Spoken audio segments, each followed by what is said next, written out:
ஒரு 4 ஃப்ரெண்ட்ஸ் எதை பத்தியுமே யோசிக்காம ஜாலியா சுத்திட்டு வேலைக்கும் போயிட்டு தன்னோட குடும்பத்தையும் சீரும் சிறப்பாக பார்க்கக்கூடிய நடுத்தர வர்க்கத்தை சேர்ந்த 4 ஃப்ரெண்ட்ஸ். அவங்க பண்ண ஒரு சம்பவத்தினால மருத்துவர்களாலேயே கண்டுபிடிக்க முடியாத மர்மமான முறையில இறந்து போயிருக்காங்க. அப்படி அவங்க வாழ்க்கையில நடந்த மர்மமான சம்பவம் என்ன, இதை பத்தி தான் நான் இந்த வீடியோவில் உங்களுக்கு நான் சொல்ல போறேன். ஸோ வணக்கம் நண்பா, என்னோட பேர் காலிஸ். வீடியோக்குள்ள போகலாம்.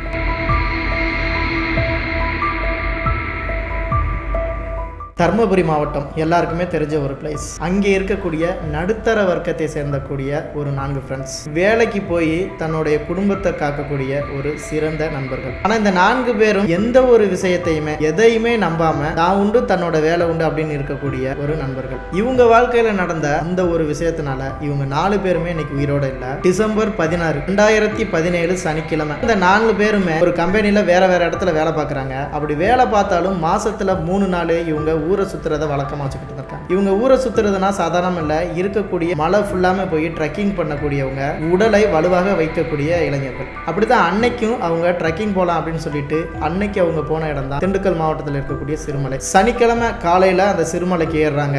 எல்லாரும் இறங்கினாலும் இவங்க 4 பேரும் இறங்கல. அங்க இருக்கக்கூடிய யாருமே போகக்கூடிய இடங்களுக்கு கூட போய் சுத்துறாங்க. சுத்திட்டு இரவு 6 மணி 6:45 போல இறங்குறாங்க. அப்படி இறங்கின இவங்க இன்னைக்கு நாள் பொழுது ஃபுல்லாமே நல்லபடியா போயிருக்கு. நம்ம இங்க எங்கேயாச்சும் ஸ்டே பண்ணிட்டு அடுத்த நாள் வேற எங்கேயாச்சும் ட்ரெக்கிங் பண்ணலாம் அப்படின்னு சொல்லிட்டு பிளான் பண்றாங்க. பொதுவாக இவங்க எங்கேயாச்சும் போறாங்க அப்படின்னா அங்க இருக்கக்கூடிய கோயில்லையோ இல்லது அங்க இருக்கக்கூடிய ஊர்களில் உள்ள பொது இடங்களே தங்குறத வழக்கமா வச்சிருந்திருக்காங்க. ஸோ அப்படித்தான் அன்னைக்கு அந்த ஊர்ல இருக்கக்கூடிய ஒரு கிராமத்துல தங்கலாம் அப்படின்னு சொல்லிட்டு போறாங்க. அவங்க போன அந்த கிராமத்துல லைட் செட்டப்லாம் போட்டு ஊரே திருவிழா மாதிரி ஜெக ஜோதியா எரிஞ்சுக்கிட்டு இருக்கு. ஆனா அங்கே ஆளுக்கள் யாருமே இல்லை. ஏன்னா அது சனிக்கிழமை. அந்த ஊர்ல என்ன நடந்திருக்குன்னா முந்தைய நாள் திருவிழா நடந்திருக்கு, அடுத்த நாள் யாருமே இல்லை. இதற்கு காரணம் என்ன அப்படின்னா, பொதுவா ஊர் திருவிழாவை எடுத்துக்கிட்டோம்னா பல விதமாக கிராமப்புறங்கள்ல நடக்கும். ஃபார் எக்ஸாம்பிளுக்கு ஒரு 2 விஷயத்தை நான் சொல்றேன். ஒன்னு, ஊர் திருவிழா அன்னைக்கு, அதாவது வெள்ளிக்கிழமை பாத்தீங்க அப்படின்னா கருப்பணசாமிக்கோ அல்லது முனியசாமிக்கோ ஊர்ல இருக்கக்கூடிய ஒரு முக்கியமான தெய்வத்துக்கு கிடா வெட்டி படையல் போட்டு சாமி கும்பிட்டு அன்னைக்கு ஃபுல்லா கோலாகலமா இருக்கும். அன்று இரவு கூத்துக்கள் நடக்கிறது, இல்ல படங்கள் போடுறது, ஆடல் பாடல் நடக்கிறது, இப்படியான விஷயங்கள் நடக்கும். அடுத்த நாள்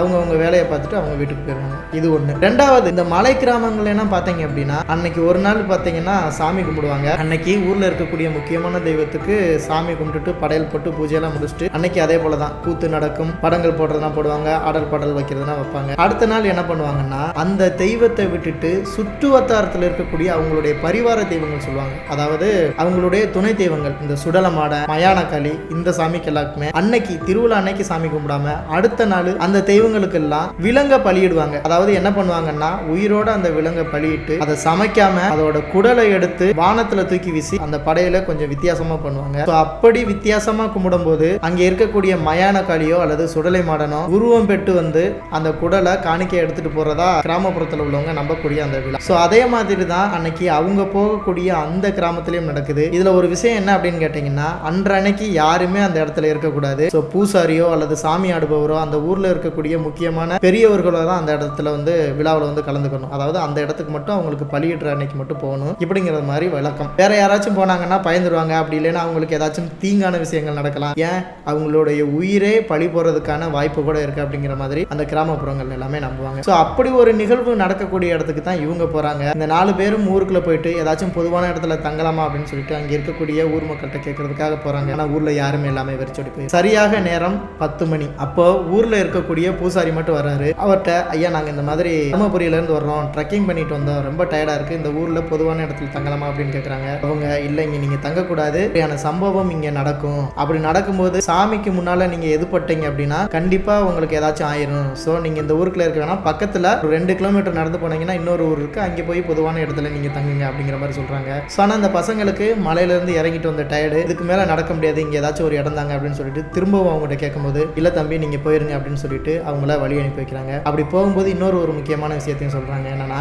நீங்க போங்க, அப்படி போகும்போது கிழக்கால ஒரு தெய்வம் இருக்கும், தூரத்துல போனீங்க அப்படின்னா ஒரு கோவில்ல லைட் எரியறது தெரியும், அந்த கோவில்கிட்ட மட்டும் நீங்க யாரும் செருப்பு போட வேணாம், செருப்பை கையில எடுத்துக்கிட்டு நீங்க நடந்து போங்க, அது மாதிரி அந்த இடத்துல திரும்பியும் பார்க்க வேணாம், நீங்க வாட்டுக்கு போயிருங்க அப்படிங்கிற மாதிரி சொல்லியிருக்காரு. ஆனா இவங்களோ 24 வயது இளைஞர்கள், எதையுமே நம்பாத கட்டுக்கடங்கா காளைகள். இவங்க என்ன பண்ணியிருக்காங்க அப்படின்னா, இதெல்லாம் வந்து பொய், இதெல்லாம் நம்பக்கூடாது அப்படின்னு சொல்லிட்டு அங்கே போய் அந்த கிழக்கால இருக்கக்கூடிய சாமி கோவிலில் போயிட்டு நம்ம தங்கிட்டு அடுத்த நாள் நம்ம வேற எங்கேயாச்சும் பிளான் பண்ணி போகலாம் அப்படின்னு சொல்லிட்டு அவங்க அன்னைக்கு அங்கே போயிருக்காங்க. காரணம் என்னன்னா, வேற யாருமே அந்த ஊருக்காரவங்க வரமாட்டாங்க, நம்ம ஜாலியாக அங்கே ஆக்டிவிட்டிஸ் என்ஜாய் பண்ணிட்டு அடுத்த நாள் நம்ம ட்ரெக்கிங் போயிடலாம் அப்படின்னு சொல்லிட்டு பிளான் பண்ணி அந்த கோவிலில் இருக்கக்கூடிய ஆலமரத்து அடியில் போய் தங்கியிருக்காங்க. அப்படி தங்கும்போது சரியாக மணி 11 மணி யாரோ தூரத்தில் நடந்து போற மாதிரி தலங்கை கட்டி நடந்து போற மாதிரி சவுண்டு கேட்டிருக்கு. இந்த விஷயத்தை எப்படியாச்சும் ஃபாலோ பண்ணி போகணும், இது யாரு அப்படின்னு சொல்லிட்டு நம்ம கண்டுபிடிக்கணும். இவங்க சொன்ன மாதிரி இது சாமியா இருக்காது, ஊர்க்காரவங்க தான் இப்படி சாமி வேஷத்துல சலங்கை கட்டிட்டு ஊரை ஏமாத்துறதுக்காக சுத்திட்டு தெரிவாங்க அப்படின்னு சொல்லிட்டு அந்த மனுஷரை ஃபாலோ பண்ணி போகலாம் அப்படின்னு சொல்லிட்டு இந்த 4 பேருமே முடிவு பண்ணி ஃபாலோ பண்றதுக்காக போறாங்க.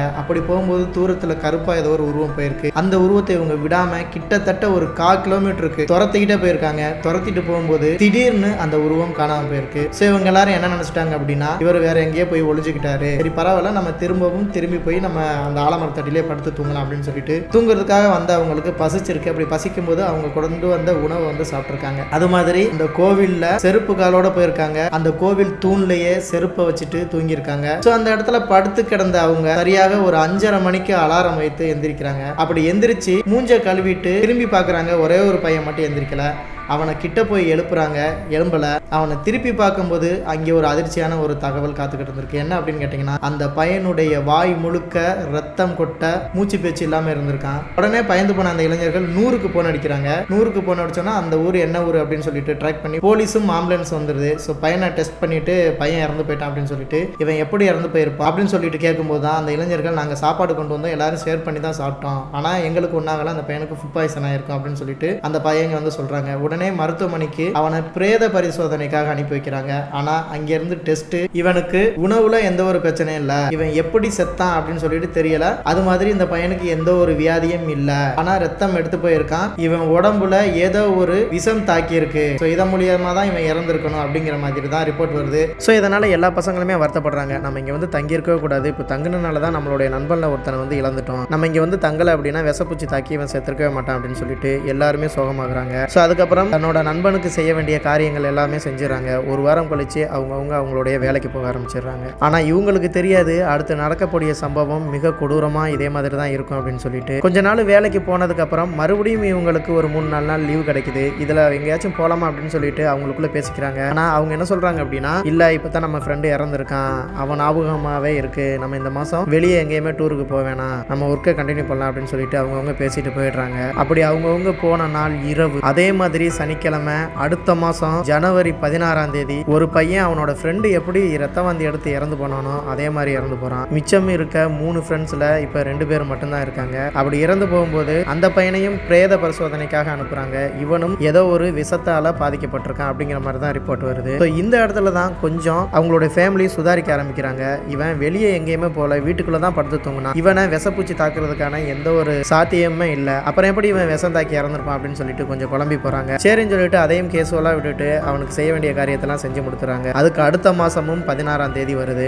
இதே மாதிரி இருக்கக்கூடிய மீதி நண்பர்களில் இன்னொருத்தனும் அந்த பையன் எப்படி செத்தானோ அதே மாதிரி ரத்தம் கக்கி இறந்து போகிறான். ஸோ இங்கே தான் அவங்களோட ஃபேமிலி கொஞ்சம் கொஞ்சமாக பயப்பட ஆரம்பிக்கிறாங்க. ஸோ இருந்தாலும் இவனை பிரேத பரிசோதனை பண்ணால் ரிசல்ட் என்ன அப்படிங்கிறது தெரியும் அப்படின்னு சொல்லிட்டு மருத்துவமனைக்கு அனுப்புகிறாங்க. அங்கே பிரேத பரிசோதனை பண்ணும்போது தான் அவங்களுக்கு ஒரு ஷாக்கான விஷயம் தெரிஞ்சிருக்கு. என்ன அப்படின்னா இவனோட 2 ஃப்ரெண்ட்ஸ் எப்படி விஷத்தால் செத்தாங்களோ அதே மாதிரி விஷம் தாக்கி இறந்து போயிருக்கான். ஸோ இதை கேட்ட குடும்பம் அப்படியே திக்கிச்சு போறாங்க. என்னடா இது 3 பேருமே ஒரே மாதிரி சொல்லி வச்சாப்புல இறந்துட்டாங்களே அப்படின்னு சொல்லிட்டு ரொம்பவுமே பயப்பட ஆரம்பிக்கிறாங்க. சரி மீதி இருக்க பையனைய வச்சு நம்ம எப்படியாச்சும் காப்பாற்றணும் அப்படின்னு சொல்லிட்டு அந்த குடும்பத்தில் இருக்கக்கூடியவங்க எல்லாருமே ஒன்னா சேர்ந்து என்னதான் தன்னோட பையன் போயிட்டாலும் இவனையாச்சும் எப்படியாச்சும் காப்பாற்றணும் அப்படின்னு சொல்லிட்டு அவங்க கொஞ்சம் பயந்து நோய்க்கு பார்த்தாலும் பேய்க்கும் பார்த்து தான் ஆகணும் அப்படின்னு சொல்லிட்டு அந்த ஊர்ல இருக்கக்கூடிய பெரிய பூசாரி கிட்ட போறாங்க. அப்படி போகும்போது தான் அந்த பூசாரி நடந்த ஒவ்வொரு விஷயத்தையும் அவ்வளவு துல்லியமா சொல்றாரு. அதாவது இந்த மாதிரி இந்த 4 பசங்களும் ஒரு கிராமத்துக்கு போயிருக்காங்க, அங்க போய் செய்யக்கூடாத சேட்டைகள், அதாவது அங்க இருக்கக்கூடிய தெய்வத்தை அவமரியாதை பண்ணிட்டு வந்திருக்காங்க, அதனால தான் இவங்களுக்கு ஒவ்வொரு விஷயமா நடக்குது. இந்த பையனையாச்சும் எப்படியாச்சும் நீங்க காப்பாற்றணும்னு நினைச்சீங்கன்னா